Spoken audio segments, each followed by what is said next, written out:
3 points, clean sheet, the third clean sheet in a row.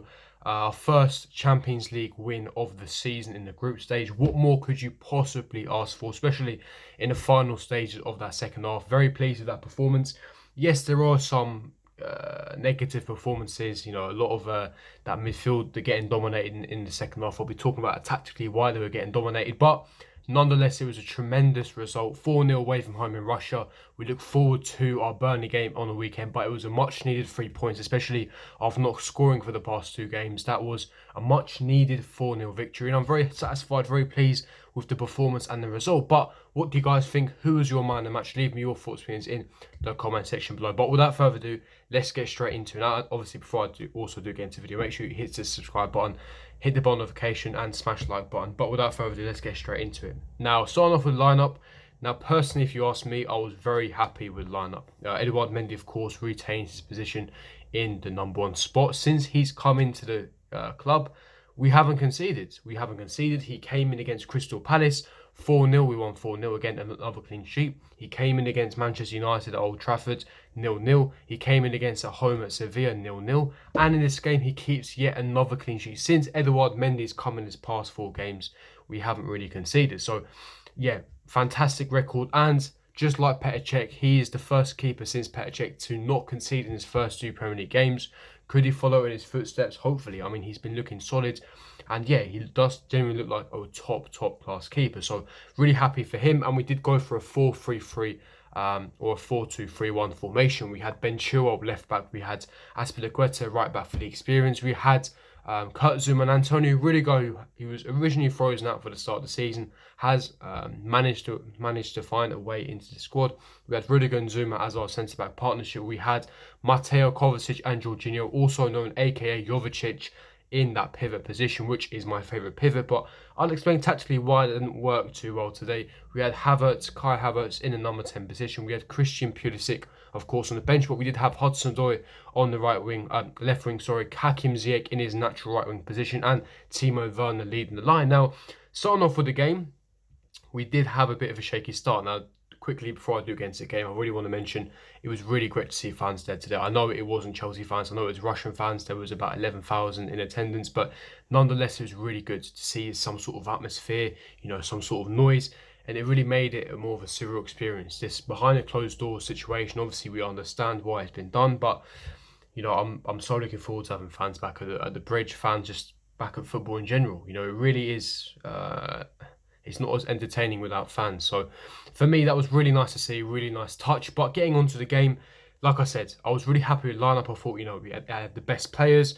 We had top class players all over the pitch. We had experience, we had youth, we had talent, we had quality all over the pitch to handle Krasnador, and we had that deserved 4-0 victory. Now, we had a bit of a shaky start, and a lot of lethargic performances, sloppy. We couldn't get a hold of the midfield with Jorginho and Kovacic. Despite being away from home, you'd expect them to really control, dominate, dictate the play, but unfortunately it wasn't the case. They kept losing possession, very lethargic, sloppy, couldn't really string 2 or 3 passes, and Krasnodar really put the pressure on, and it did really look like we could potentially concede at times, but we held strong, and then we started to grow into the game in the first half, quickly getting a penalty. Jorginho unfortunately missing from the post, unlucky from him. And then we made it 1-0 shortly after. Hudson-Odoi getting his first Champions League goal. It was a really nice goal from him. A nice movement. Keeper, it was a bit of a goalkeeping howler. I will be honest, keeper should have saved it, but we'll take it. It is what it is. That will do a lot for his confidence. So that's really good to see from Hudson-Odoi. And then we went into the interval 1-0 up. And in second half, this is where things tactically went wrong. Now, we were very lucky, in my opinion, not to concede at all. Now, as much as I love Jorginho and Kovacic individually, and I do love them in a pivot, and in certain games they can work, but away from home against physical, tough opposition, I don't think they can work as a pivot. With them, aesthetically, they look really nice. Aesthetically, they look pleasing. These nice tiki-taka passing, long-range passes. It was nice, but for some reason they kept losing the ball, we kept losing possession, and defensively they couldn't cover enough ground. They were getting overrun, they couldn't make enough tackles, they didn't cover enough ground in the lower thirds, and it was getting completely overrun. And essentially in the transition we were getting caught out continuously because they didn't have the pace or the recovery ability to recover that ball. Therefore we were getting caught out on the transition, and there were massive gaps in between lines, between the defensive line and the midfield line. And I was really surprised Krasnodar didn't really utilise it a lot more and take advantage. The crossbar in that moment, they could have easily equalised in that moment. There was like a 10-15 minute spell where Krasnodar were all over us. They're running all over our midfield. Jorginho Kovacic were losing the ball. They couldn't get hold of the game. They couldn't get it by the scruff of the net. They couldn't dominate the position.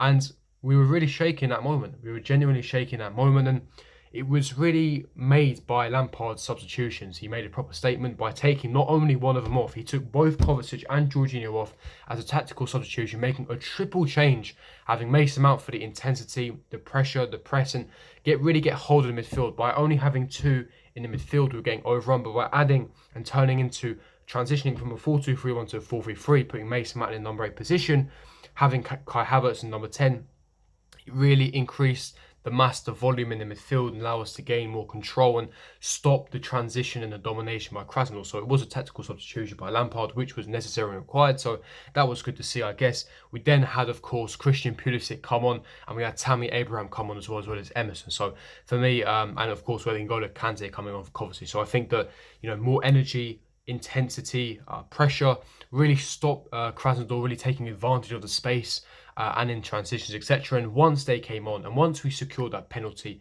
of course, it was a handball. Pulisic shot and it hit one of the centre back's arms, and Werner converting from the spot, a very convincing, comprehensive shot, making it 2-0. At that point, it really destroyed the game. There was no way back for Krasnodar. They couldn't really get back into the game, and it really was one-way traffic after that. 2-0 to Chelsea at that point. Werner scoring, converting from the spot.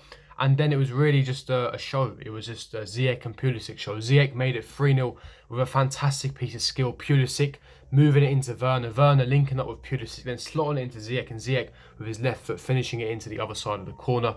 And then, of course, we had the fourth goal, which was Christian Pulisic having a bit of a solo run and puts it into the near post. 4-0. Goodbye. Thank you very much. On the plane back to London. Thank you for the 3 points. Thank you for another clean sheet. And we got off the mark for our first victory. Still haven't conceded in this Champions League group, and for me, we are looking very good to qualify. I know it's really early, and I think we've got a big game coming up against Rennes at home in next Wednesday in the Champions League, which we should be getting the 3 points. Of course, we have a superior squad, superior team, and of course, we are at home. So for me, we are looking good to qualify in first position, but that game against Sevilla in Spain is going to be pivotal. I believe if we want to, finish top of the group, we cannot afford to lose in Spain. I think a draw is a realistic result, and a draw would ensure that we do, in fact, actually qualify in first position. But the 4-0 was required, and the clean sheet will do even more for the confidence of this team. Not just Eduard Mendy, but for that defence. For Kurt Zouma having another clean sheet under his belt, for Ventura having another clean sheet, allowed Reece James to have a bit of a rest with Azpilicueta, with experience, the captaincy. So for me, it was really positive. There's so many positive takeaways away from this. I'll say, like I keep mentioning, the main negatives was that pivot. As much as I love Jorginho and Kovacic individually, I don't think in certain games, certain aspects, they work too well. Like I said, in certain games at home, they'd work fine against lower opposition in the Premier League. I think they'll do wonders because of they're aesthetically pleasing. They can control and dominate that midfield, and it really allows us to unlock those defences, unlock low blocks, link up with Havertz. So for me, that's fine, but we have that adaptive ability. We have so much depth in our midfield, and it really annoys me when I see people saying that midfield is one of our weakest areas. Based on what evidence? It's, in my opinion, our strongest area on this pitch alongside our attacking department. I mean, what is our weakness? We have Jorginho, who's a world-class midfielder, who's great at passing, controlling the game. We've got Kovacic, who's amazing at transitioning the play, and a world-class utility player who can play, across many positions in that midfield. We've got Mason Mount, who's a young prospect, who's got some nice attributes on him. We've got Loftus-Cheek, who's going to come on loan from Fulham. We've got Kai Havertz, who we just signed for a record fee, who's a generational talent. And we've got N'Golo Kante, who is a world-class box-to-box midfielder. So I don't see why it makes any sense when people tell me, oh, midfield is one of our weakest areas. Why do we need Declan Rice?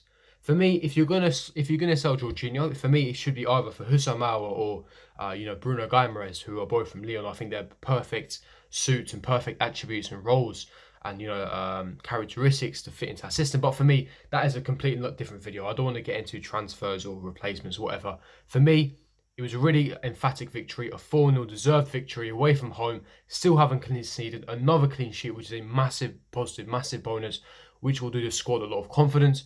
They fly back to London, hopefully a safe trip for them.